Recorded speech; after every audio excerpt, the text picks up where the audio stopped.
Y'all ready? Yeah. Let's go. Come on. Tiger Rag Radio is on the air. Let's crank this thing up. We're statewide, breaking down the latest happenings with LSU athletics. This is us. Hear from the coaches, Put together a defense that puts us in a position to win the SEC. the players, Having fun and we working, baby. That's it, baby. the recruits, Show some passion and some heart. and those who cover the Fighting Tigers of LSU and the All SEC. those things are going to be there, which are important. It's 2 hours of nonstop LSU What talk. a privilege. I mean, you get to represent LSU. Tiger Rag Radio is brought to you by Cummins. Cummins creates power solutions that the world depends on.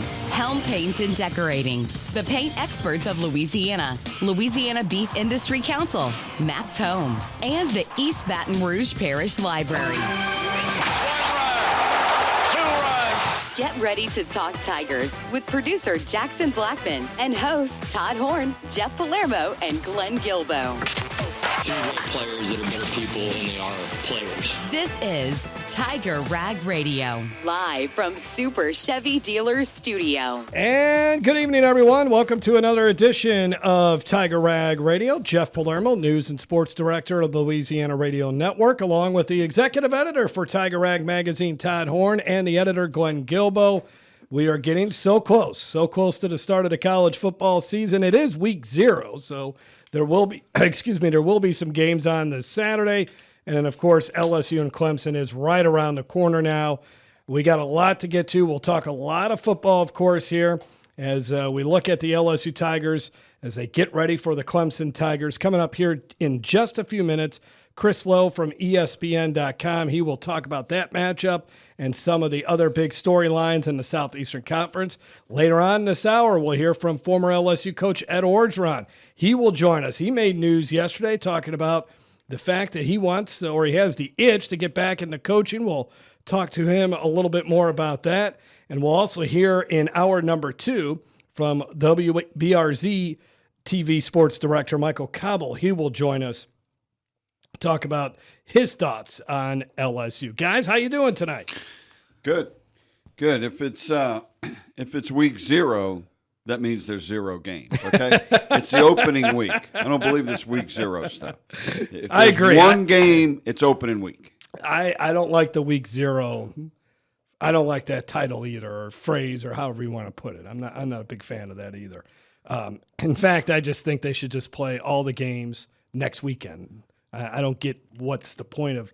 I understand if you're playing in Ireland and you maybe I get that, but some of these other games I'm not too sure. But anyways, I'm glad LSU is not playing until August 30th. Let's bring in Chris Lowe from ESPN.com. Chris, thanks a lot. How you doing tonight, my friend? I'm great, guys. Like you, I never figured out quite the week 0 versus week 1. It's just nice to have football there. Right? It is nice to, and it's not like I'm not going to watch football on Saturday. Trust me, I'll consume it. But I don't know. It's just like in Major League Baseball where there's like 16 different opening days. You know, they just everybody start on the same day. How about that? Is it that hard, or at least the same weekend when it comes to football? But Chris is joining us on the Max Home Hotline, and Chris, let's get right into it. Your thoughts on this matchup between LSU and Clemson? LSU still trying to figure out things on that offensive line. They're going up against a defensive line that's got some really good players on it, but it's a defense that had trouble stopping the run at times last year. And meanwhile, Clemson, especially on offense, they return pretty much everyone outside of their tight end and running back from a season ago. So how do you see this matchup? Number one, I'm just glad you're playing, man. I love these type of matchups on campus to start the season. I'm not a big fan of the neutral site games. I hate the teams that play essentially 2 or 3 glorified scrimmages before they play anybody. But I'm all for diving right in and seeing Clemson and LSU. Brian Kelly may not be, Chris. Well, yeah, but you know what? If LSU's what everybody hopes they're going to be, if they're what Brian Kelly hopes they're going to be, these are the kind of games that got to go and win, whether you play them in the first game or the fourth game.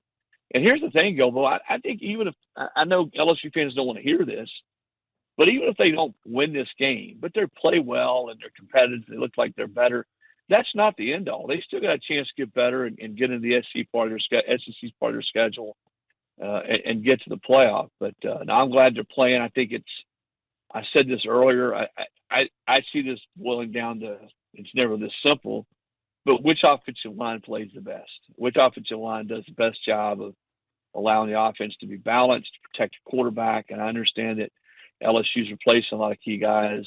Clemson's got a lot of guys coming back, but there's also some people that I trust that say, well, just because Clemson's got a lot of guys that are redshirt seniors or experienced doesn't mean they're necessarily elite in the offensive line. I think we're going to find out, because I think both teams are good enough up front defensively that they're going to come after the quarterback.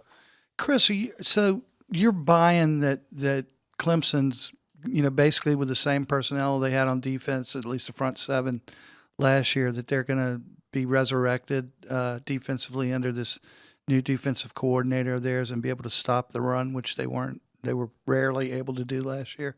Yeah, they weren't. And you go back, I was at the last game when Sellers, the quarterback for South Carolina, they simply couldn't tackle him. Of course, a lot of teams couldn't get that guy on the ground. But no, I think they brought in some new people. They brought in the end from Purdue, Helt, who I think will be a huge addition, both rushing the passer and stopping the run. He's a really good football player. They've got both their leading tacklers back at linebacker. No, I think they'll be I'm not going to say they'll be as good as they were from that 15-19 run defensively under Dabo Swinney, but I do expect them to be better on defense. And I think they've got two pros in their defensive line. Parker's a pro. Peter Woods might be the best interior defensive lineman in football. If you listen to scouts who know a lot more than I do, I think it's going to get down to who can play the best in the offensive line. I got a lot of faith in both quarterbacks. Both those guys have played. They played on big stages and big games. I like the fact that LSU did not sit on their hands. They went out and they did what they could to help us. You bring in a Berrien Brown, you bring in a Nick Anderson, and I think Anderson's a guy, when you look at portal ads at the receiver position, to me, he could have as big an impact as anybody. Well, it's interesting because, LSU has more depth at wide receiver than they've ever had under Brian Kelly and maybe that I've ever seen in terms of overall depth and speed. That they actually have like 8 deep, or not 8 deep, but, they have 8 receivers that will probably rotate in and out. And then I think Blake Baker's defense has really benefited from the transfer portal, quote unquote, toys that they brought in. Could it be a game where we thought, probably on paper, looking at Garrett Nussmeier and Klubnik, I always get confused saying that. Could it be that we thought it was going to early on be an offensive shootout and it may end up being a defensive standoff? Well, yeah, I think there's a chance. I do think both quarterbacks are good enough that they're going to hit big plays. And much like LSU, Clemson's got outstanding receivers too. So I'd be surprised if both teams don't hit some big explosive plays in this game. Here's the deal on LSU. I mean, you look at what the transfer portal can do, especially for defenses now. I mean, used to you couldn't go out and if you needed a pass rusher, well, you didn't really have the opportunity to do that. You had to develop a kid from high school and hope by the second or third year he's ready to go.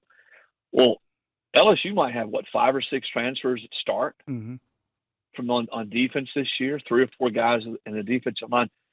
Look at what the portal did for Ole Miss last year on defense. Go back and look at their defense the year before until last year, and bringing in guys like Walter Nolan, the edge rusher Princely. I mean, all their top guys on the defensive line last year, almost all started their careers elsewhere and transferred to Ole Miss. It made a huge difference. They were the number 2 defense in America, and I'm sure LSU hopes that they can make that kind of jump with the people they've brought in on the defensive side of the ball. But that's the biggest difference in the game now. If you're deficient rushing the passer, if you can't stop the run, or you need a guy that can cover on the back end, you can go get those guys. And LSU clearly was very aggressive in the portal, and they went out and got all those guys in the back end and in the front 7. Talking to Chris Lowe from ESPN. Now, Chris, you're a South Carolina native. How often has there been top 10 games in the season opener in the state? Whether South Carolina or Clemson. This is kind of a rare pairing for a season opener, isn't it? Yeah, Glenn. I'm trying to think. Certainly out of conference. I know Georgia and South Carolina a couple of times when Spurrier was there, played early in the year and were highly ranked. But I'm just going through my head now. Clemson and Georgia have played a couple of times early in the year when both were ranked. Well, they played a couple of years ago, or maybe last year in Atlanta. But on campus, no. You're right. This is a bit of a novelty, and I think it's good. I mean, if we ever get away, Glenn, from playing these kind of games out of conference on campuses, if it becomes where everybody's going to play in the Superdome or Mercedes-Benz or Charlotte or Dallas, that to me is the antithesis of what college football should be about. So, yeah, you're right. Maybe Brian Kelly's not jumping up and down, or any head coach, about having to go on the road against a top 5 team to start the season. But boy, it's good for we football junkies. Chris, who between Brian Kelly and Dabo Swinney, they have two different approaches that they seem to be exercising towards this top 10 meeting to open the season. Of course, Kelly's placing so much emphasis on it for obvious reasons. Which one do you tend to think is the most effective approach from a coach's standpoint? I guess you're talking about using the portal and retention versus not as Dabo. No. I was actually talking. Kelly's got all these T-shirts and everything, and Dabo's downplaying it. Yeah, I'm sorry. Yeah, I got you. I would say, in talking to Brian in Atlanta when he was there for media day, and I know with you guys in the local media, he's been the same way. I mean, he's not sugarcoating how big of a game this is for the program and for the team and for him. I don't think you can hide that with your players. They know it. Now, you don't want them to go in and play uptight, but listen, they understand that they've been subpar in openers the last few years. They don't need to be reminded of that. So you got your coach saying, hey, we've done this, we've addressed this, I believe in you guys, we've got this much talent, this is a marquee game, we should go in and win this game. And then Dabo is sort of the all shucks, we got a whole season to play. Part of that's just Dabo. I mean, Dabo's I don't know that he's ever sort of built up a game, no matter where it is or when it is. That's just, again, his MO.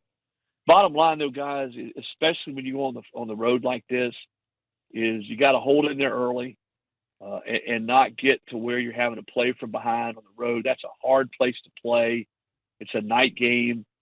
And that's why you got to like the fact you got a veteran quarterback that you're going in there with. You got a defense, you feel like you got more pieces to the puzzle to work with. But I think more than anything for LSU is to go in there and, take those first few shots and get into the second quarter. And then whoever's, plays the best and is best up front in both lines of scrimmage is going to win this game. I know this, having been to a bunch of games at night in Clemson over the years, much like being at LSU, you don't want to get behind and have to play from behind in that environment. Chris, always enjoyable to hear from you. It's great. College football season has arrived, and look forward to continuing to read your stuff. And we'll have you on a little bit later on here as the season goes along. Yeah, well, make sure when Guilbeau brings you guys cigars, they're not the cheap cigars. So he likes those cheap cigars. I got it. Dutch Master. See you guys. All right, Chris Lowe from ESPN. We'll take a break. Coming up a little bit later on in the show, Ed Orgeron will join us, the former LSU coach. We'll hear from the current LSU coach. Talked a lot about the Tigers' offensive line. That seems to be the big story right now. Harold Perkins, Whit Weeks, they're okay. Everything's all right with them. And LSU is fairly healthy, really, going into the season opener against Clemson. More of Tiger Rag Radio from the Super Chevy Dealer Studio when we come back. Welcome to the Chevy Lightning Round. Guess the clues to win. First team, you're up. Powerful, commanding, unstoppable. Silverado. Adventurous, fun, techie. Trailblazer. Stylish, nimble. Trax. Innovative, electric. Blazer EV. Lightning Round champions. You've guessed all the right Chevy clues.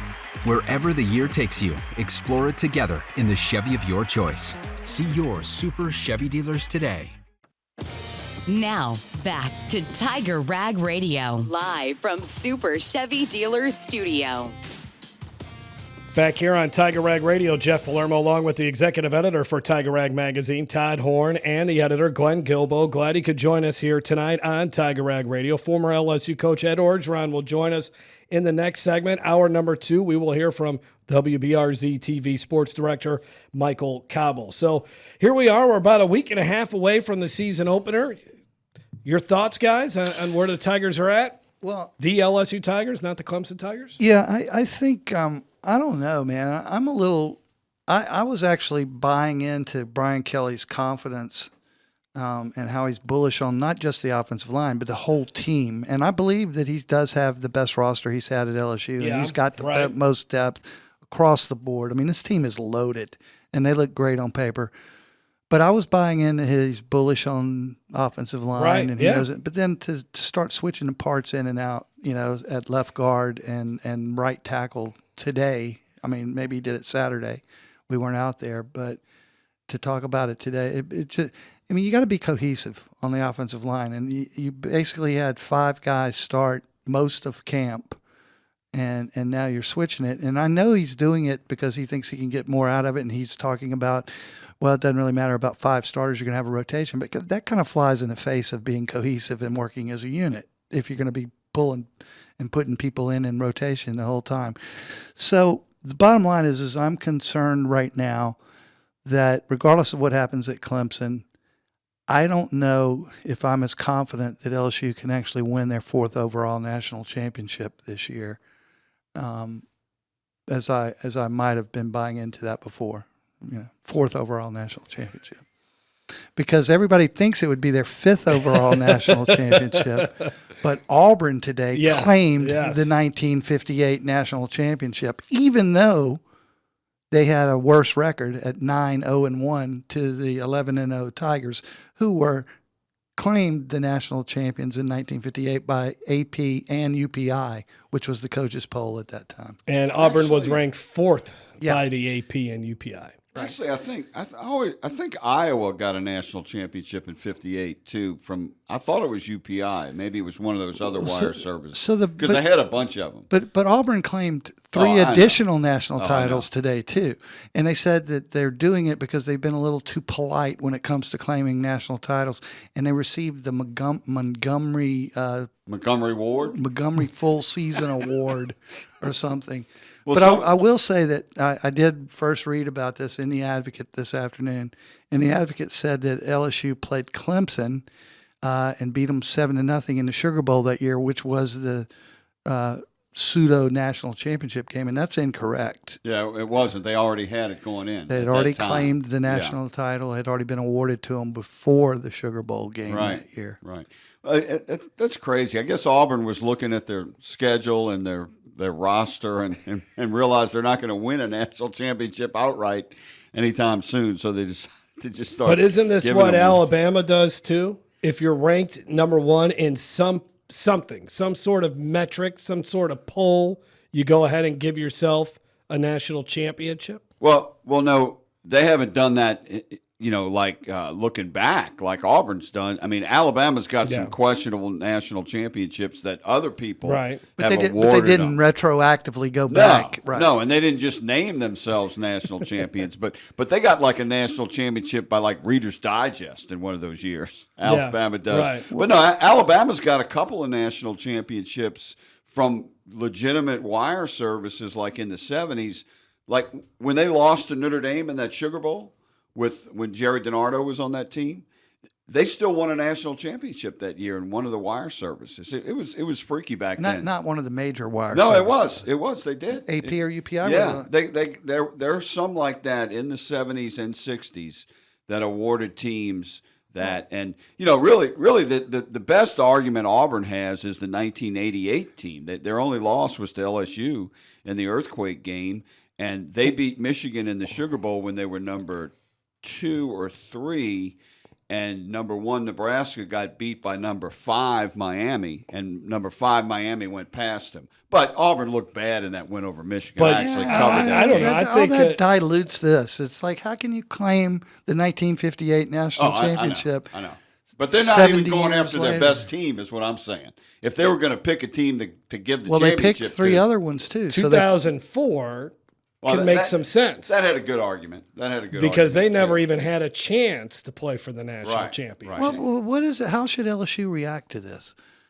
Just laugh at them. Yeah, I mean, you just roll your eyes. I mean, I don't. They issued a press release. They made the AD made statements about it. I mean, what is wrong with those people? I'm glad their AD made a statement. But what's wrong with them? They're in Auburn, man. They've just been getting pounded by Alabama for their whole lives. Well, They got to share the state with them. So what does this accomplish, though? What does this accomplish? It makes them look like dunces. It's just Auburn. Yes. Well, I mean, LSU. This is what happens when you have week 0. You just crazy stuff happens. People get a little out of line.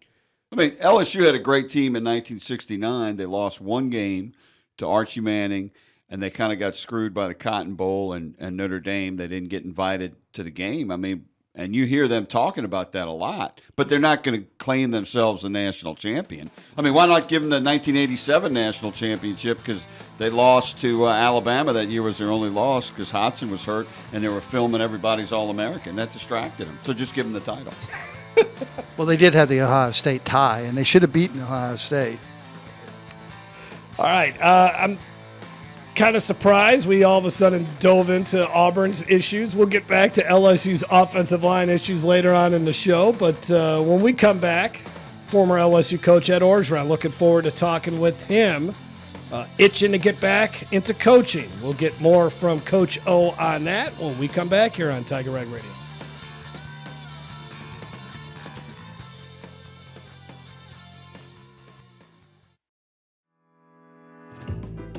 Summer reading is done. Back to school has begun. Join your East Baton Rouge Parish Library for events in August that will help make this school year one for the books. Attend a presentation about educational resources in our digital library. Sign up your teen for a practice ACT test and get to know some of the tutors that offer their services at the library. Learn more about these and other events at ebrpl.com. That's ebrpl.com.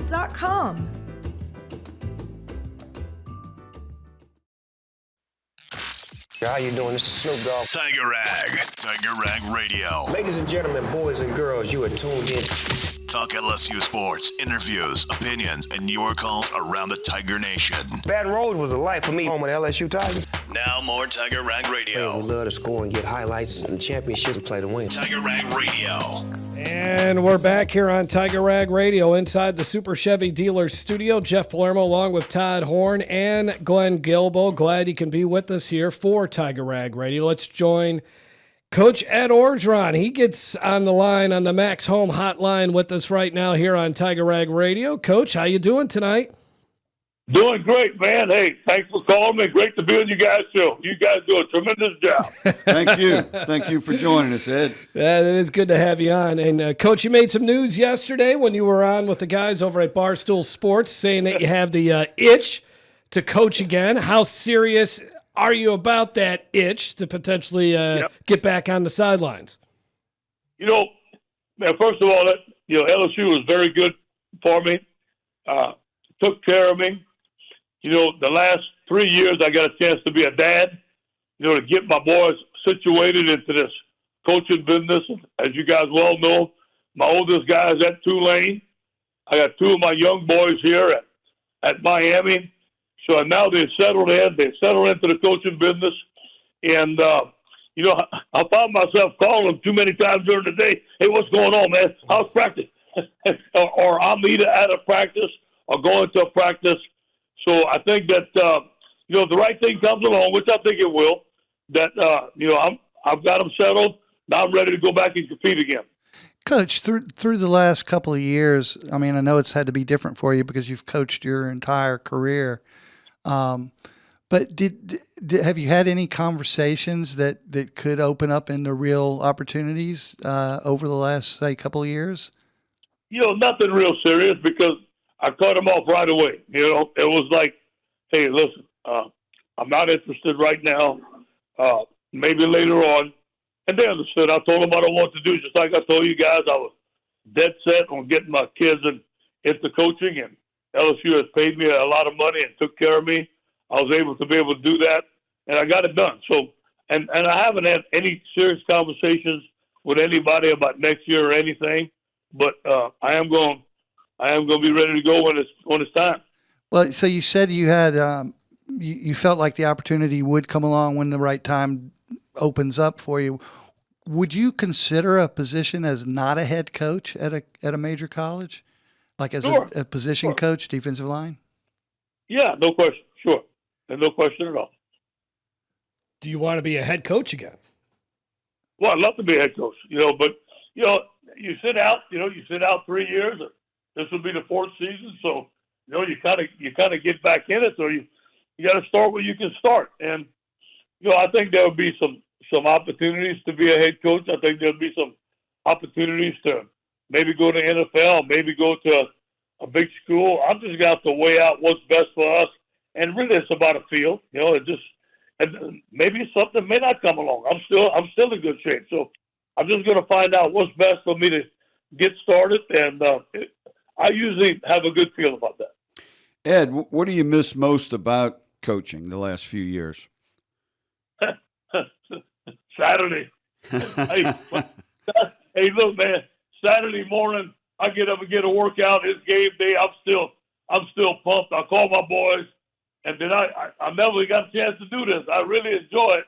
I get on that sofa about 10 o'clock in the morning here in Miami, and I am watching ball till on the West Coast till 12, 1 o'clock till I fall asleep. And I've really enjoyed getting to see the game. It's changed, which is good, and getting to know some of the coaches. I visited Notre Dame.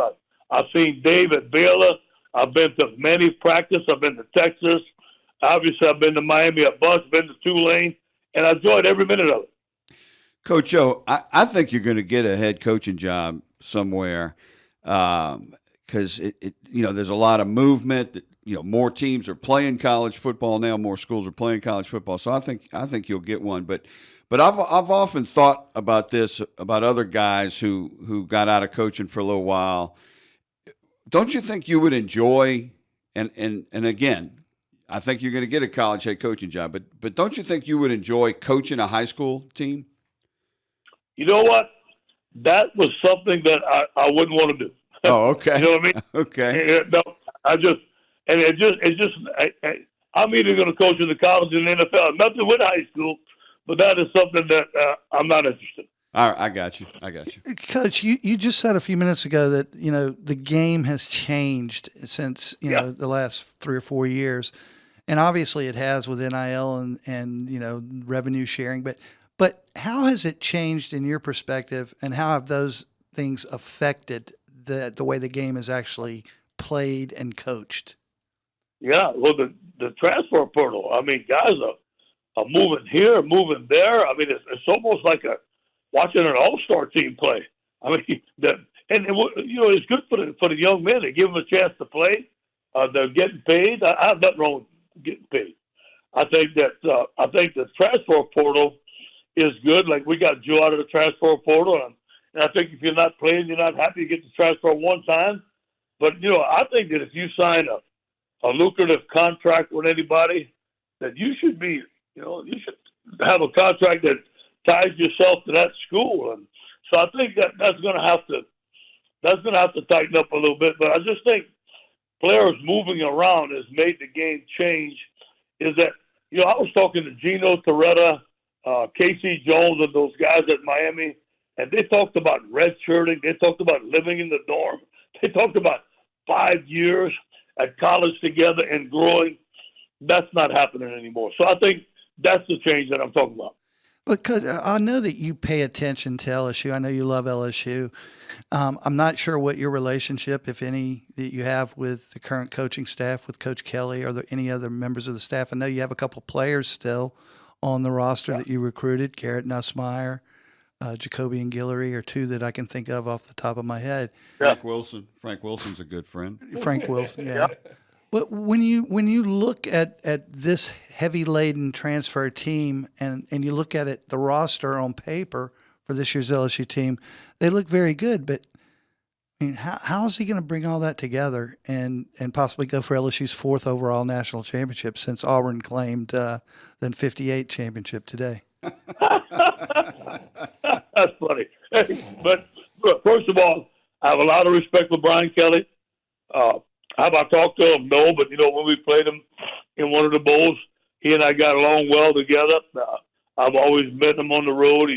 He's been a great guy. I think he's doing a great job at LSU. Frank Wilson is someone that I've known for a long time. I was at Nicholls State when he was a running back. I have a lot of respect for him, doing a great job. The job that they've done bringing in transfer guys has been tremendous. Now, you said it, though. How is the locker room going to gel? How is the leadership going to be? What I think you tell a team what happens with that team when adversity hits. Look at Ohio State last year after the Michigan loss. Look at Notre Dame after that loss that they had. Right. They bounced back. That tells a lot about the character of the football team. And I'm not saying just LSU. I think every team that has a lot of transfers in, what's the locker room going to be like? How important is football? Is it just the money? Or is it football? Is it about winning? Is it about getting better at the fundamentals? And I do believe that LSU is going to pull that out in those guys. They got great coaches on that staff. And I think the team that can do that the best is going to win. Coach O, you made tremendous improvement when you were the USC interim head coach from Ole Miss, and then you were a fantastic coach at LSU after leaving USC. So chances are you'll improve even more with your next head coaching job. What would you have done differently at LSU in the after the national championship? Is there anything you look back on that you think, man, I should have done this different? Yeah, prepare for 19 guys leaving for the NFL. That's hard. Hey, listen, try to play for Joe Burrow, Jamar Chase, Justin Jefferson, Clyde Edwards-Helaire, and Patrick Queen. When you lose those guys, and plus losing Joe Brady, and although Steve Ensminger was phenomenal, we lost some great coaches. We lost Dave Aranda. So we lost the nucleus of what was there to build that championship team. And so, maybe preparing better to have the roster to be able to come back. And after you lose a great team like that, one of the best teams in college football history, you just got to reload. And that's one thing that we didn't do. Do you look back and say, man, the Bo Pelini hire didn't necessarily work out? Do you have any regrets about that? I have no regrets. I'm going to tell you, man. Listen, I told y'all, man, I'm going to go to LSU. I'm from South Louisiana. I know the expectations there. And I'm going to work my butt off every day to bring a championship to LSU, and we did that. And, I know this. The guys within the building, we did the best job that we possibly did every day. It didn't work out at the end. I held my head up high. We had one of the best teams. I won a championship, and now it's not time for the next guy. Hey, the LSU is going to keep on going. It's a great place. It's a great place to win championships, and I wish those guys the best of luck. Coach, you were around some great teams, great college teams, and great college coaches in your career. Do you think that your 2019 team was actually the greatest college football team ever? Look, man, we had a defensive line here in 1989. Cortez Kennedy, Russell Maryland, Jimmy Jones, Greg Mork, Willis Pegues. We had some defensive here. We had some players here that stood out. We had some positions that stood out. We had some great teams at USC, Reggie Bush, Matt Leinart, all those guys, man. We had some great teams. But I do believe this, okay? First of all, I'm going to say this. All the comparisons that go on, that's just talk, right? Right. You got to win the game on the field. And that's the only way to do that. But do I believe with Joe at quarterback and the coaching staff that we had and the players that we had, I do believe we could have beat anybody. Now, that's my own personal belief. Could we have beaten anybody? I don't know. But I know when I got on the bus and I saw those guys, I felt like we were going to win. Best moment, what comes to your mind from the 2019 season first? Building it, getting Joe, getting Jamar, who was committed to Florida, getting Justin Jefferson, who only had a scholarship to Nicholls State, going from a pro-style offense to the spread and getting Joe Brady. And, and just all the things that when get Patrick Green out of Livonia, and then the development of those players, and, having a guy like Tommy Moffitt in the weight room, Dave Aranda as your defensive coordinator. We had a blast, man. And, one guy I missed the most? Coach Baglio, man. Coach Bag used to watch film with me every day at 6 o'clock in the morning. So we had a tight-knit family, Doug in film room and all those guys. So, just it's like a gumbo, man. Hey, everybody got a different gumbo, but you know what? We put it together, and that was the plan. That was the plan the whole time when we got the job, and I'm glad it came through. Ed, really, one of the greatest things you did, in addition to winning the national championship, was you made a historically program known for having struggles at quarterback and passing offense. You made them quarterback you, Ed. You really did. And it's Joe Burrow started it, and it's still going Danny on. Etling started it. I'm serious. Danny Etling solidified. He solidified that position. It was a mess before Etling got there. Wouldn't you agree, Coach? What are you talking about? Getting Joe Burrow, that changed everything, Ed. Yeah, thank you. Well, I will say this, okay? As you grow in the coaching profession, this is what I tell my kids. Every day is a learning experience. Write down your notes. And look, man, first of all, I was roommate with Bobby Hebert at Northwestern and Sopapusha, won the state championship. We had a great quarterback. He was smart and he was competitive. Then I go to Miami. Look at all the great quarterbacks we had at Miami. And Coach Johnson, I'd listened to Coach Johnson. His number one thing was get a smart, great quarterback to lead your team. And then we go to USC. What was our deal? Get a smart, great quarterback to lead your team. So during my time at LSU, all those things, knowing Bobby Hebert, knowing the great quarterbacks, the Heisman Trophy winners that we had, was to get that quarterback to lead our football team. Now, the guys that we had before did a good job. But once we got Joe, we felt that we had that guy. And I'll say this, it's a blessing that we had Joe for 2 years. I think that he developed his first year, and then when we went to the spread, we really relied on his strengths, and having Justin Jefferson and Jamar Chase to throw the football or give it to Clyde wasn't a bad option. You know what I mean?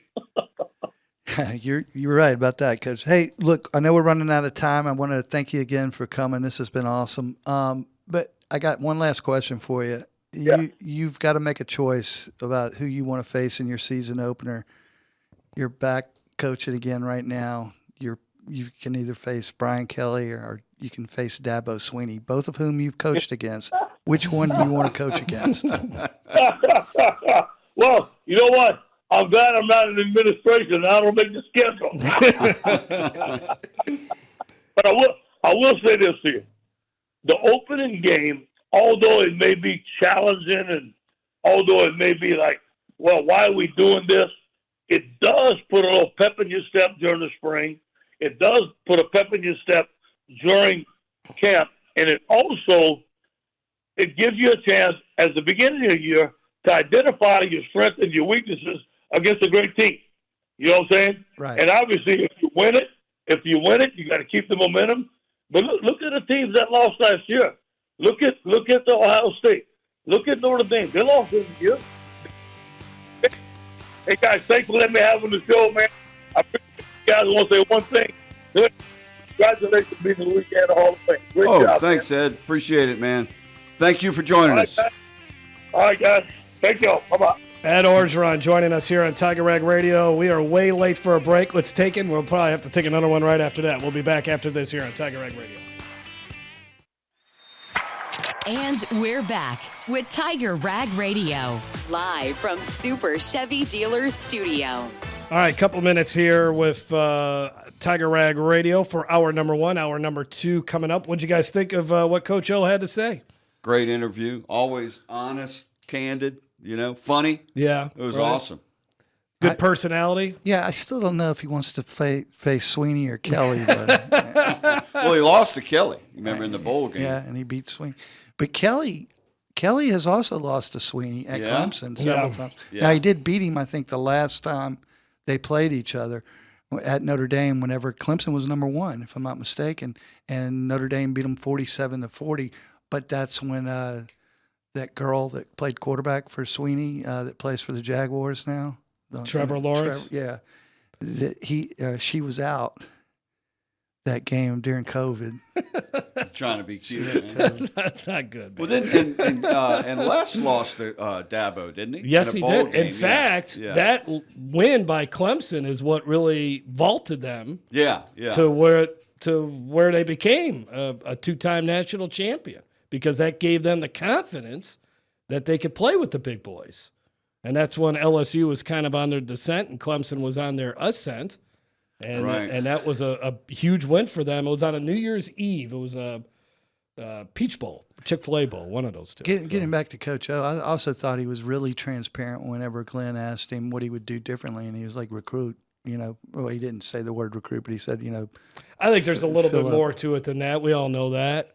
Yeah, I know, but that's what he he lost 19 players, and he lost his coaches, key coaches, and Joe he didn't Brady. hire the right ones back. Right. He made a lot of bad hires. And he's saying, he didn't get the players on the roster that he wanted, so he would recruit better. He didn't connect with the play. There's a lot of things. He rolled the dice early and made some great hires with promoting Ensminger and getting Brady, and then he can continue to roll the dice and didn't do well with it. He tried to recreate it, and you couldn't recreate what 2019 was. Yeah. That was, I think, one of his big faults. All right, Michael Cauble from WBRZ. He will join us. This is Tiger Rag Radio from the Super Chevy Dealer Studio. Hour number 1 is done. Hour number 2 coming right up after this. Y'all ready? Yeah. Let's go. Come on. Tiger Rag Radio is on the air. Let's crank this thing up. We're statewide, breaking down the latest happenings with LSU athletics. This is us. Hear from the coaches, Put together a defense that puts us in a position to win the the SEC. players, Having fun and we working, baby. That's it, baby. the recruits, Show some passion and some heart. and those who cover the Fighting Tigers of LSU and the All SEC. those things are going to be there, which are important. It's 2 hours of nonstop LSU What talk. a privilege. You get to represent LSU. Tiger Rag Radio is brought to you by Cummins. Cummins creates power solutions that the world depends on. Helm Paint and Decorating. The paint experts of Louisiana. Louisiana Beef Industry Council. Max Home. And the East Baton Rouge Parish Library. Get ready to talk Tigers with producer Jackson Blackman and hosts Todd Horne, Jeff Palermo, and Glenn Guilbeau. There's players that are better people than they are players. This is Tiger Rag Radio, live from Super Chevy Dealers Studio. Back here on Tiger Rag Radio, hour number 2 of the show. Glad you could join us. Hour number 1 was really good with Chris Lowe and Ed Orgeron, and we're going to have Michael Cauble on here in just a couple seconds on the Max Home Hotline from inside the Super Chevy Dealer Studio here in Baton Rouge. We're going to get into a lot of LSU football talk. A couple other subjects we're going to hit on as the hour goes on as well, so stay tuned for all of that. Todd Horne is here with us, the executive editor for Tiger Rag Magazine, and then Andre Champagne is now in for Glenn Guilbeau. Glenn is working on the next edition for Tiger Rag Magazine. And now we bring in, on the Max Home Hotline, Michael Cauble from WBRZ-TV. Michael, how you doing? Preseason camp is pretty much all done. You got a scrimmage to view on Saturday night, but the grind is over with, my friend, and now the fun stuff. We finally get to games. How you doing? Do we got Michael? All right. I think now we got Michael. Are you there, Michael? I am. How are you, Hey, Jeff? man. How you doing?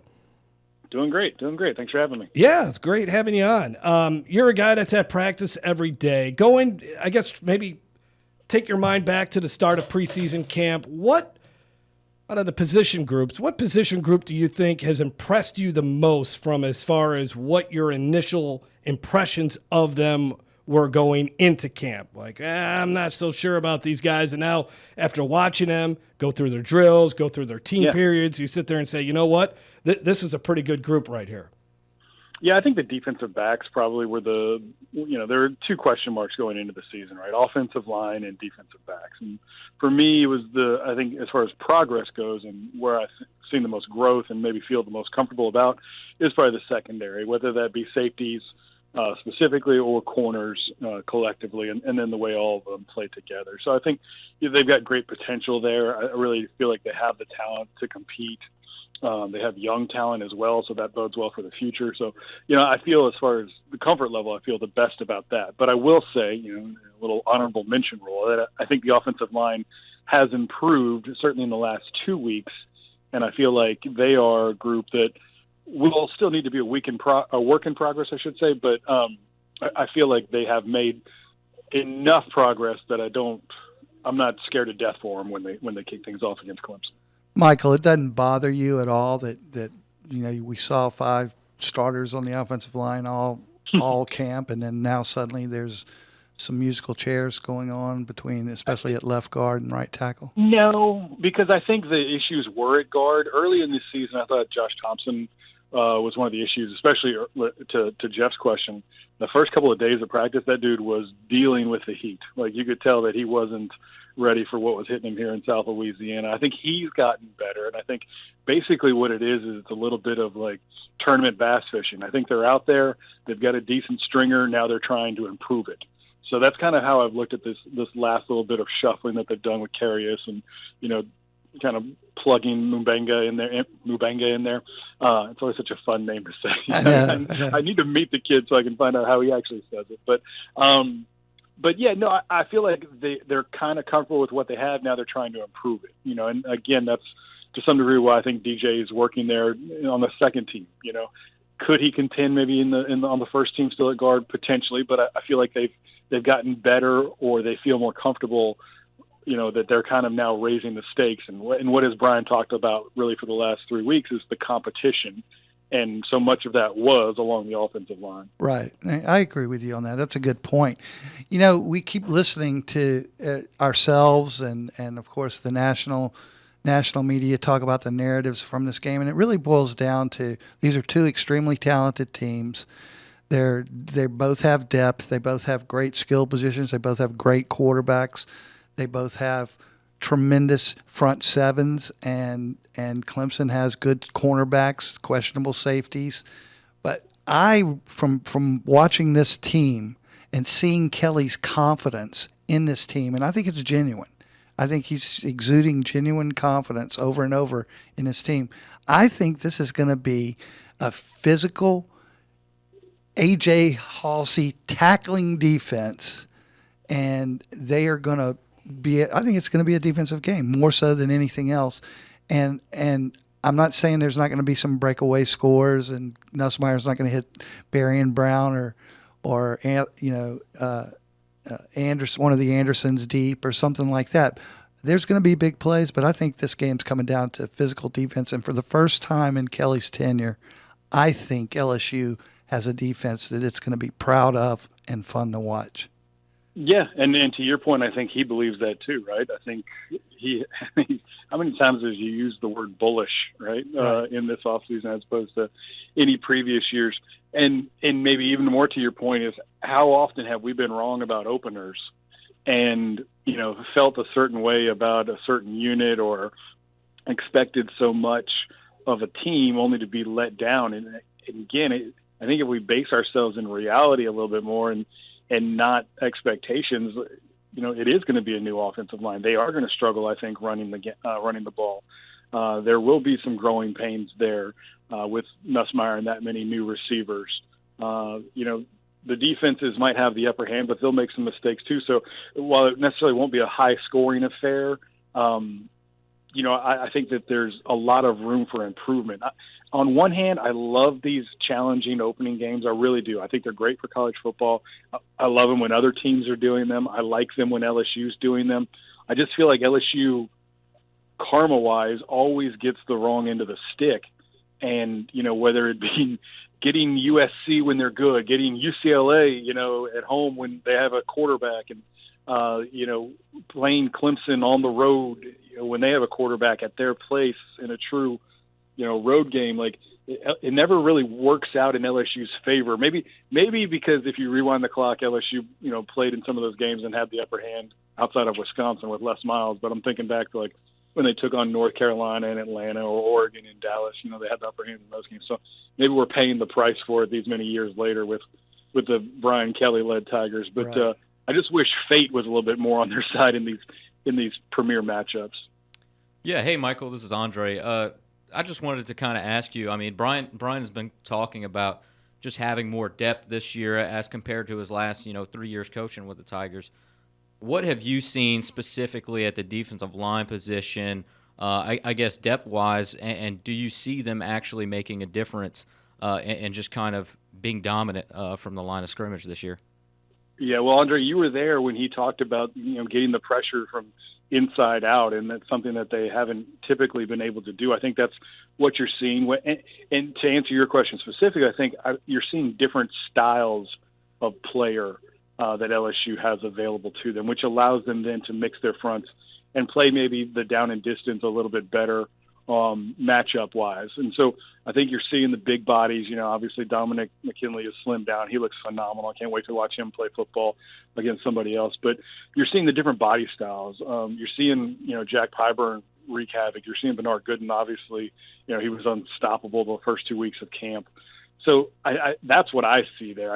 I guess, and that's kind of across the board. And when we talk to Joe Sloan, about having a crowded wide receiver room, it gives them options and it gives them depth to rest the talent, if that makes sense, right? So you're not running guy play after play. You're not asking a defensive lineman, like Christian Lacouture had to play 90 snaps, whatever in a game. Right. It's just, you're giving these guys a breather and a break, which should make them theoretically that much more potent.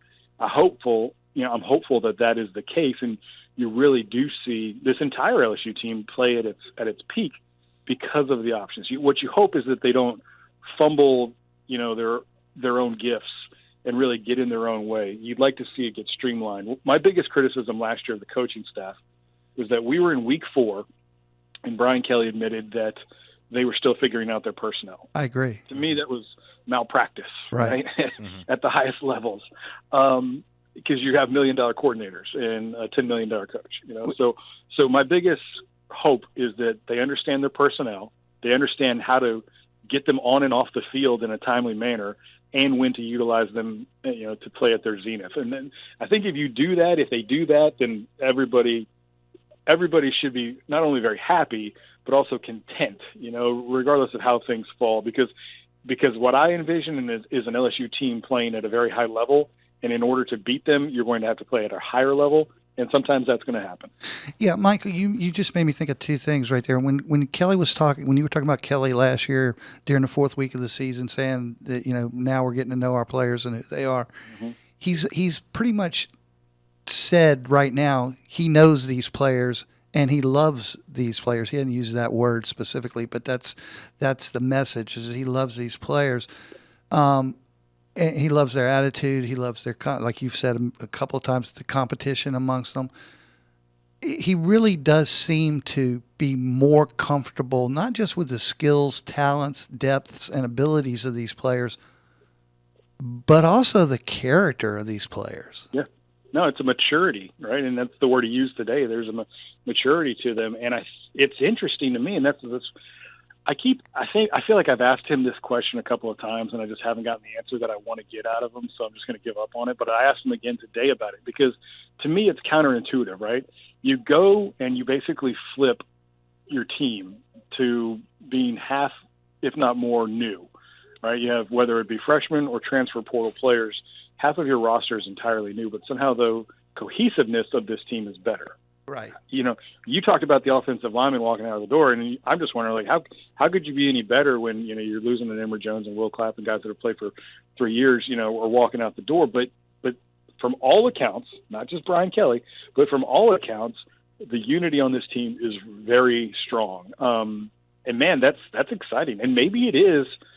This is what I liken it to. Maybe it is everybody understanding that this is their moment, right? Everybody's certainly the administration and the front office and BK and everybody has pushed the chips in the middle of the table. It's like everything that we always say about the Saints with Drew Brees, right? Well, if they only had this, if they only had that, well, they got it. They went out. They went out with mama's shop, credit card and went shopping and got everything, right? So there's no excuses, and I just wonder if they feel that as a unit, as a team. Like, do they rely on each other enough? And here's the other thing, though, right? And we can, as you said, pontificate and talk about it. They haven't faced any adversity yet. Yeah, right? So how does this team react when they do face some adversity? Will they still be as tight? Will they still be as together? Will they still be as positive? And that's my concern, because I don't think they're going to win the Clemson game. I just think it's one of those situations where they're a good team, but Clemson will be better, and they'll be playing at home, and that will make a difference. So how do they respond? Because that Week 3 game at home against Florida will be is huge, just as important, right, if not more important than the Clemson game. It seems like not only they went out and got talented players, Michael, but they got good character guys. Almost stealing a page out of what Jay Johnson did, right? I mean, Jay got some talented players out of the transfer portal, but I mean, look at like what Tennessee did. They went out and they got the what were the highest ranked players in the transfer portal, and where Jay was looking for a specific, and granted, there's money that also comes in part of this, but it seemed like LSU was not only looking for the talent, but they wanted to make sure it was the right person to fit into the culture, the culture word that coaches love to talk about. And to that point, Mike, let me just real quick. Kelly talked about that today, and he talked about the fact that he's not the one building the roster. Yeah, right. He's giving up that responsibility. So Austin Thomas will be on to Mike tomorrow.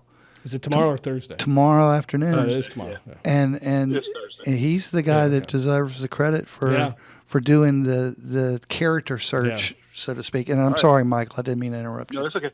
Let's just temper ourselves there, right? Because none of the four of us are in that locker room. It's a big leap of faith that we're all believing they're great character guys. Right? Yeah, right. No, you're right. we want to believe it, right? Everybody loves their players, until their players are arrested or they go on another team, and then they crap on those players. So but yes, they are saying the right things. They appear to be doing the right things. But again, they're undefeated and they haven't played anybody. So when the bullets start flying, how does that actually work? Because we all know that not everybody on a football team is a saint, right? And it's not always going to be the right thing. I will say this: they had a little off-season, law enforcement issue. Typically, LSU teams in the past that have those issues do pretty well. So maybe it's a sign of a good omen, huh? That's right. Okay, you're right. All right, Michael. Thanks a lot, man. Enjoy the football season. I appreciate it. Hey, how was Coach O? Was he good? He was good, man. It was great hearing from him. Love hearing the personality again. Yeah, you miss guys like that in college football. You can pick it up on the podcast on YouTube tomorrow. There it is. Good plug. Thanks, fellas. All right, Michael Cauble from WBRZ. We'll take a break. More coming up from the Super Chevy Dealer Studio. You're listening to Tiger Rag Radio. Welcome to the Chevy Lightning Round. Guess the clues to win. First team, you're up. Powerful, commanding, unstoppable. Silverado. Adventurous, fun, techie. Trailblazer. Stylish, nimble. Tracks. Innovative, electric. Blazer EV. Lightning Round champions. You've guessed all the right Chevy clues. Wherever the year takes you, explore it together in the Chevy of your choice. See your Super Chevy dealers today. Tiger Rag Radio. The details do matter. Every step, every hand on the ground, every route, everything that we do has a purpose. We are really focused, and our attention to detail is going to be unmatched. Back here on Tiger Rag Radio, Jeff Palermo along with the executive editor for Tiger Rag Magazine, Todd Horne, and Andre Champagne, Tiger Rag reporter. And a lot of talk today when Coach Brian Kelly spoke with the media about the offensive line. Everybody's curiosity got piqued. yesterday it was Monday when we saw Paul Mabenga getting the first team reps at left guard, and then even maybe more eyebrow raising was Carius Kern, a freshman offensive lineman out of the state of Arkansas, the number one prospect, by the way, out of the state of Arkansas. And then Cohen Eccles alternating with Mabenga at left guard, and no sign of DJ Chester for a while. Chester basically running second team center. Right. Kern over at right tackle, that had everybody going, whoa, wait a minute, what's going on here? He's a true freshman. Yeah, true freshman who was working out a lot at guard, correct? He was at left guard, he was at right guard. No. Kern was number 2 left tackle most of the camp.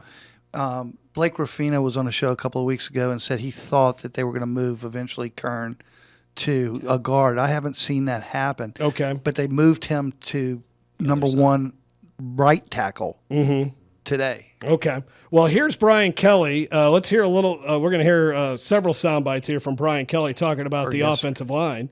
Here's first of all, we'll start off with this one. This is cut 17, Jackson.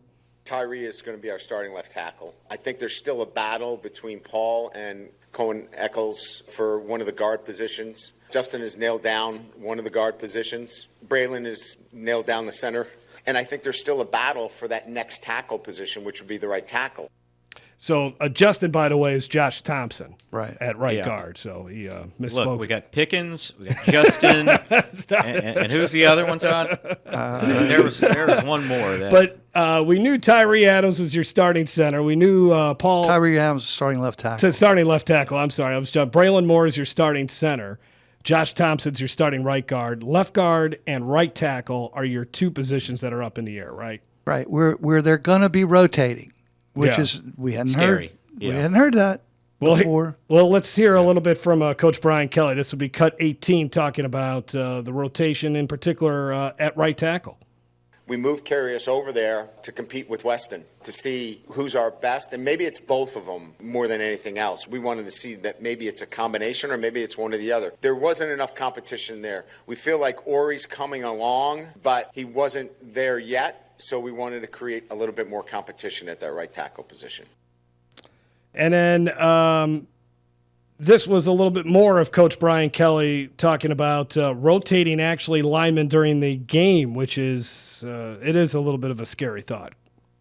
In some ways, it's a disservice to him because we got him playing center guard. He's playing a little bit of right tackle. He's competing for a starting position as well. But we can't put them all out there. So somebody's going to have to be in a rotational position. I don't think you're just going to see 5 guys trotting out there every single play. I think you're going to see some other guys definitely getting in the game as well. And at the beginning of that soundbite, he's talking about DJ Chester, who looked like was going to be your starting left guard, and now he's basically a rotation guy. Your second team center. Which kind of makes sense in one sense because he's your only returning starter. He's the most experienced offensive lineman in terms of games played, except for probably Moore and Thompson, who, of course, transferred in, and that's playing center and right guard. But in terms of actually under the LSU system, so at least he should be able to be a utility type of piece.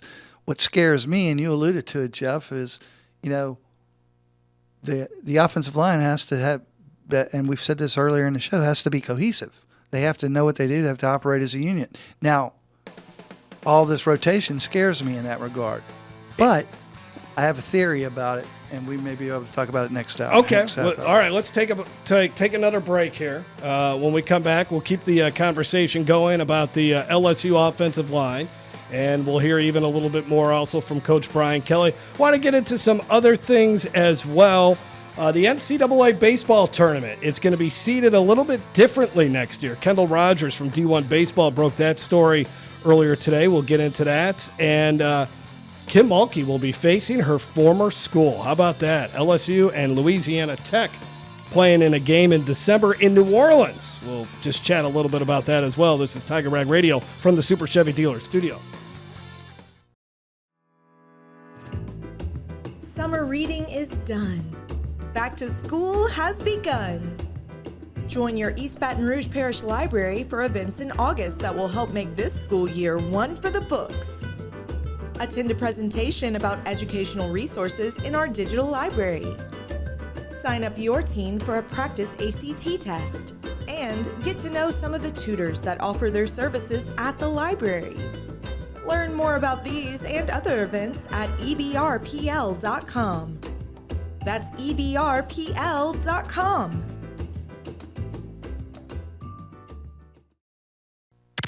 Now more Tiger Rag Radio, live from Super Chevy Dealer Studio.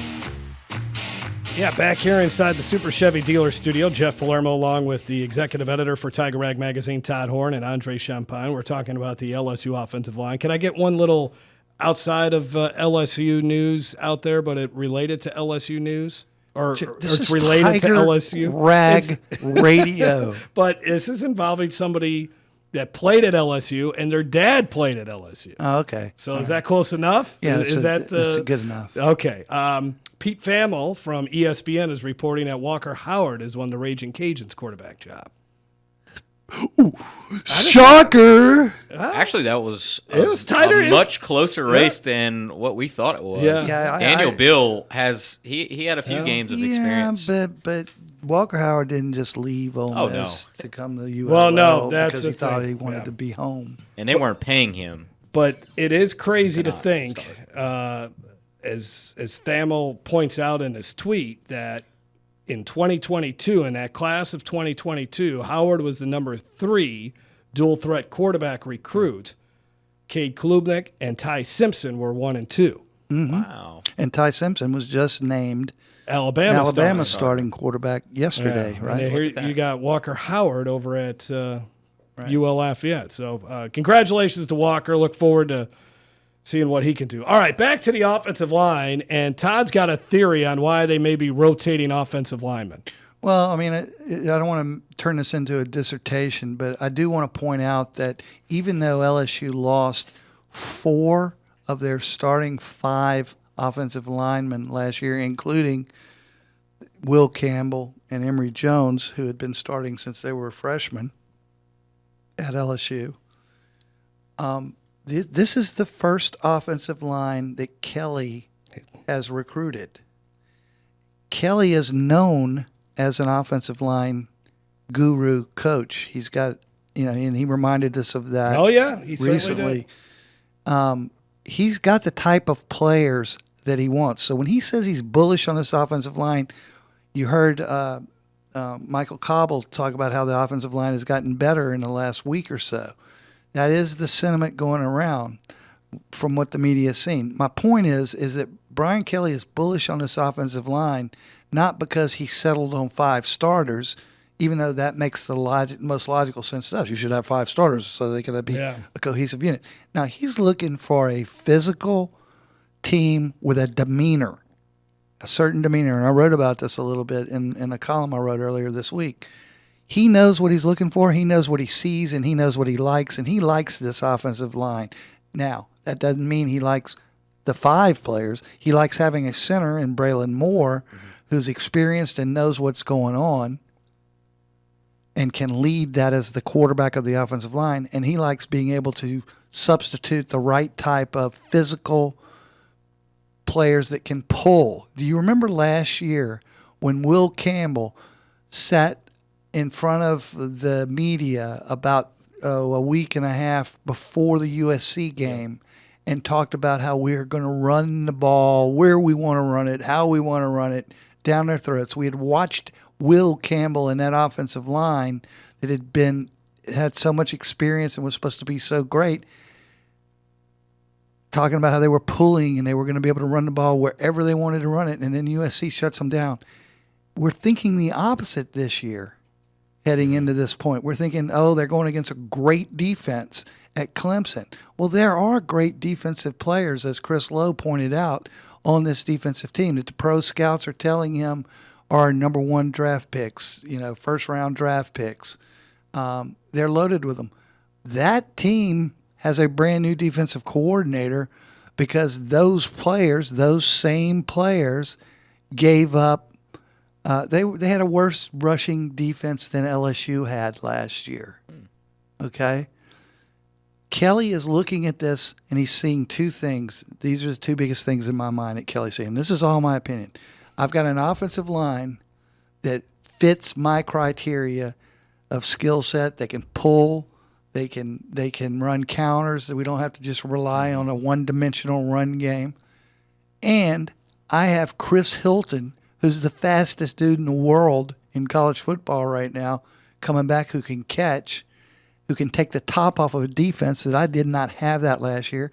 Oh, and I got Barry and Brown, and I got Nick Anderson, who's 6'4" and can go deep. And I got this kid that plays tight end who is, even when he's covered, he's not covered. He's got all kind of weapons to attack a defense. I think LSU's got a defense that has depth and pieces and toys for Blake Baker to wreak havoc. And I think Clemson's defense is in trouble.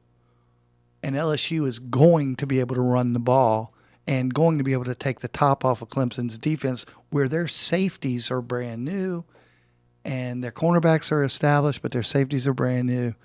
I'm not trying to puff smoke, but I think there's some angles here. And I think this is why Brian Kelly looks like the cat that ate the canary every press conference, because he really believes some of what I'm saying right now about the matchups and how this LSU team is built and how they're going forward. And part of the reason that offensive line at LSU has struggled as much as they have in the first couple of weeks of fall camp is because that front seven at LSU is bad, and that those defensive backs for LSU are bad. And when I say bad, I mean good.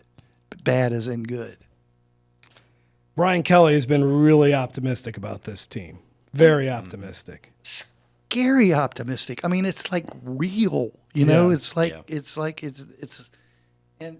and he's been coaching for, what is this, his 32nd year, and he like he said today, he didn't build his roster, and he had to give that up, and that's something he thought he would not want to do. He would leave to go to the NFL if he knew this was going to happen.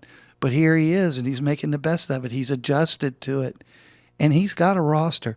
They have some toys. They have some talent, like we were talking about with Coach O and like we were talking about with Cauble. How is this team going to come together? How are they really going to come together? What's their character like? Coach O told a story that we didn't get to yesterday where Jack Marucci pulled him aside in the 2019 season before the season actually started, when they were in fall camp, and said he had this chart where he kept track of the character of that team, of each player, and he said he had done it for the past decade or so before that, and that team was just off the charts in terms of character and how they reacted to certain things. Kelly hasn't said that exactly, but I would imagine if Marucci did that then, he's probably still doing it now. He's got a chart for everything. Yeah, so yes. Yeah. And when you have the fact that Austin Thomas and his team have built this roster, given Blake Baker the toys that Blake Baker wanted for his defense, and those receivers, and then Kelly being responsible for that offensive line, I think that he's confident and happy because he's got what he wants. I just hope we're not here 45 minutes after the game on August 30th listening to Kelly say that we are not who we thought we were, like he did at Florida State 2 years ago. I think, and maybe was it during our interview with Coach Ed Orgeron, I think, or it might have been even Chris Lowe, is there will be some, and Michael Cauble mentioned it as well, there will be some sort of adversity. I don't think this team is running the table. No. I don't think this team is running the table. They're not going to go 12-0. Well, so how does part of the adversity? Sorry to interrupt you. I feel like Glenn. Part of the adversity is going to be that they've got 7 top 25 teams on that schedule. Well, but real adversity comes when you lose, and everybody's saying, "Well, why?" You start hearing the criticism and all this, and you get all the outside noise and all that kind of stuff. You suffer a loss and. People, I don't want to say there's finger pointing in the locker room, but there's questions and all this. That's when adversity hits. And I think it was a good point. I think it was Chris Lowe who talked about it early on is, Ohio State bouncing back from the Michigan loss, Notre Dame bouncing back from the Northern Illinois loss. That was Coach O. It was Coach O, okay. I think that's good, especially when you're talking about as Coach O was saying, when you're bringing so many new players together, everything is hunky-dory now. But when it gets real and there's a tough loss, whether it's against Clemson, whether it's against Florida or whoever it may be, how do you rebound from it? Last year's team, I thought they rebounded well from the loss to USC, but then November was really, really rocky. Yeah, after that Texas A&M I mean, loss. that team was shooken by that. But I'll tell you this, I think the guys that were there that are no longer there played a big factor part of the finger pointing that you were talking about. And I think Brian Kelly might have even mentioned it. He said that we gained a lot by losing in some instances, and I think they did. That's where the character comes in that Todd was talking about. And even deeper than character, Kelly talks about the culture. Right. He talked about the culture when he first got here. He talked about how he had to rebuild the culture. He talked about, as you just said, he had to invite people to leave, and that's not easy. He likes the culture now, and he defines the culture is the players that come into this with the right character are the types of players that are conforming to the culture, fitting into the culture, and not vice versa or the opposite. So, to your point, Jeff, or one of you guys, I'm sorry I got lost, but when LSU lost to Texas A&M last year, and then they turned around and got the heck beat out of them by Alabama here, when Jalen Monroe was in his own personal track meet at Tiger Stadium. And then, of course, the third loss, Florida, which put them out of everything, and which never should have happened. But they rallied. They did.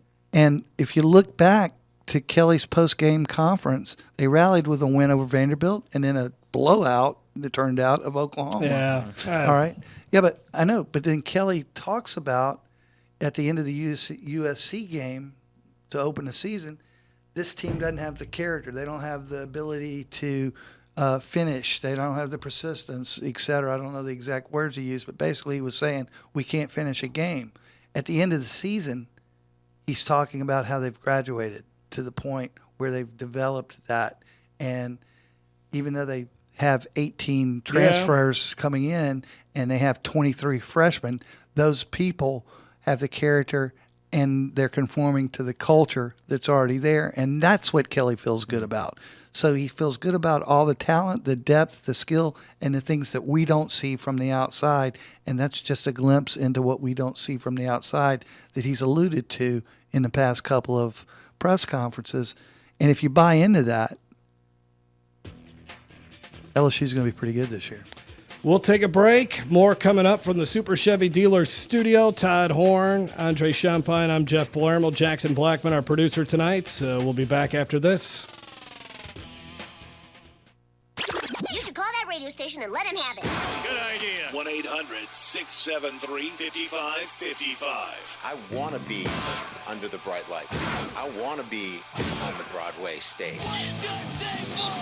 Tiger Rag Radio is on now. Yeah, Brian Kelly will be on the Broadway stage this year. He has certainly got the expectations up very high that this will be a very good football season for the Tigers. We'll find out coming up shortly here for Clemson when they take on Clemson in the season opener. Wanted to get into a couple other little things here. This is going to be a short segment, so maybe we'll hit on this. It was announced today that in December 13th at the Smoothie King Center, there will be a basketball doubleheader featuring the LSU women's basketball team and the men's basketball team. I talked to Kent Lowe about this earlier, and I asked him if he can ever remember, has there ever been – now there's been like day-night doubleheaders at the PMAC where like maybe the women might play at 2 o'clock on a Sunday and then the men would play at 7. They've had those. They're rare, but they do occur, especially during the holiday time and you're playing, those bad non-conference games. But to actually go to somewhere outside of Baton Rouge, both teams go there, play a game back-to-back. LSU men will play SMU, but what is interesting is the Lady Tigers will play Louisiana Tech, Kim Mulkey's alma mater. Now, Kim has played or faced her alma mater once before as a head coach. That was at Baylor just one time. But I was always under the impression she really didn't want to do it again. But looks like it's going to happen. It will happen. December 13th. I'm going to have to make sure Glenn's covering that. Oh, goodness. That will be the most fans, I believe, the Smoothie King Center will see during basketball season. I thought the Pelicans were going to be great this year. I don't That's know. what the ad told me. I don't know. Well, who will be maybe a better? Well, that's interesting. But a better will be. Will there be more people at the first game or the second game? There definitely will be. And honestly, that game might be on TV. Oh, man, you guys are. I'm just being real here. There's a lot of people that support Kim Mulkey and Tangipahoa Parish, and that's not a far drive down. You're right. You're right. So, but interesting in December, it will raise some attempt where we're still all coming, and for LSU's sake, they better be getting ready for a playoff game, whether it's that weekend or the weekend after or whatever.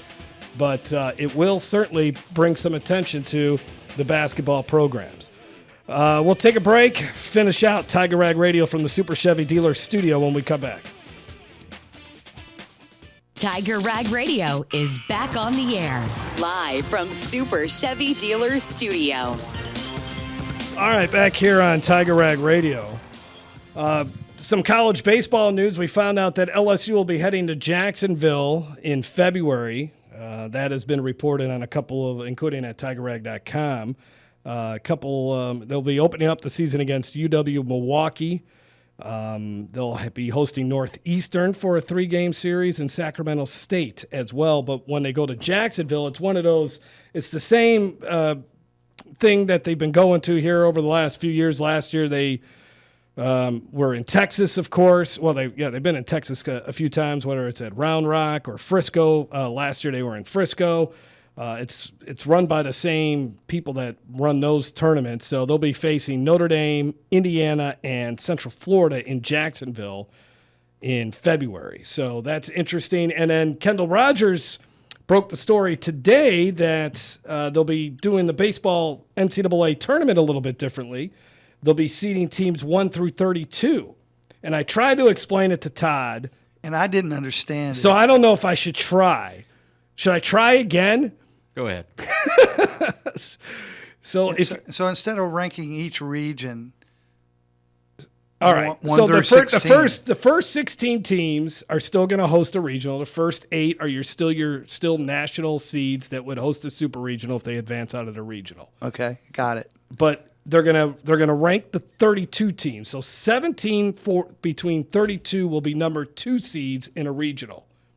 And so, for instance, seeds 17, 18, 19, 20, they would be matched up against a team that is seeded 13, 14, 15, or 16. Got it. It doesn't necessarily mean 16 versus 17. It could be 16 versus 19. It could be 15 versus 18.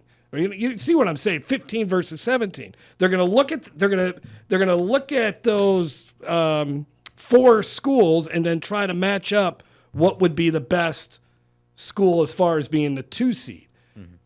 Apparently, volleyball and soccer do the same thing. But there's 64 teams. There's still 64 teams in there, but I think they're trying to do a better way of figuring out who the 2 seed should be, because let's face it, a lot of people thought LSU got a huge break when DBU as a 2 seed came here, and a lot of it was based on geography. But after the 2 seeds, they don't care anymore. It'll go back to geography again for the most part, or just wait, we got this team over here, we got to just shove them in this region. Yeah, yes. And they think that people will then stop moaning about or complaining about it. It's a start. I understand it. I understand the logic behind it, because I think we all said as soon as you didn't even have to break down the bracket last year and sit there and say, man, LSU's got a huge break. Did they ask the Big Ten what the Big Ten thought about it? They want to go to a 128 team. No, 24 or 28. They are serious though. They seriously want to go to a 24 I know. or 28 team. I don't know how they're going to get this settled. I don't know how they're going to figure out. I don't know what college football will look like after 2027. Or actually, really, what's going to look like in 2026, I guess. Well, let me ask you another question while we're talking about it, just sort of off the top. We only got a couple more minutes. Got a couple seconds. Why does anybody in college football follow any type of rules after what just happened with Michigan? And this is probably a subject for another day, but I don't know. I mean, slap on the wrist. Well, I mean, what happened? Well, who knows? They keep their national championship, and everything's all right. So, all right, good show. It was a lot of fun. Chris Lowe, Ed Orgeron, Michael Cauble were our guests. Jackson Blackman, our producer. Andre Champagne, Glenn Guilbeau, Todd Horne. I'm Jeff Palermo. For the latest in LSU sports, check out TigerRag.com. That does it for Tiger Rag Radio from the Super Chevy Dealer Studio. Next week, game week, LSU Clemson. Looking forward to it. Have a great night, everyone.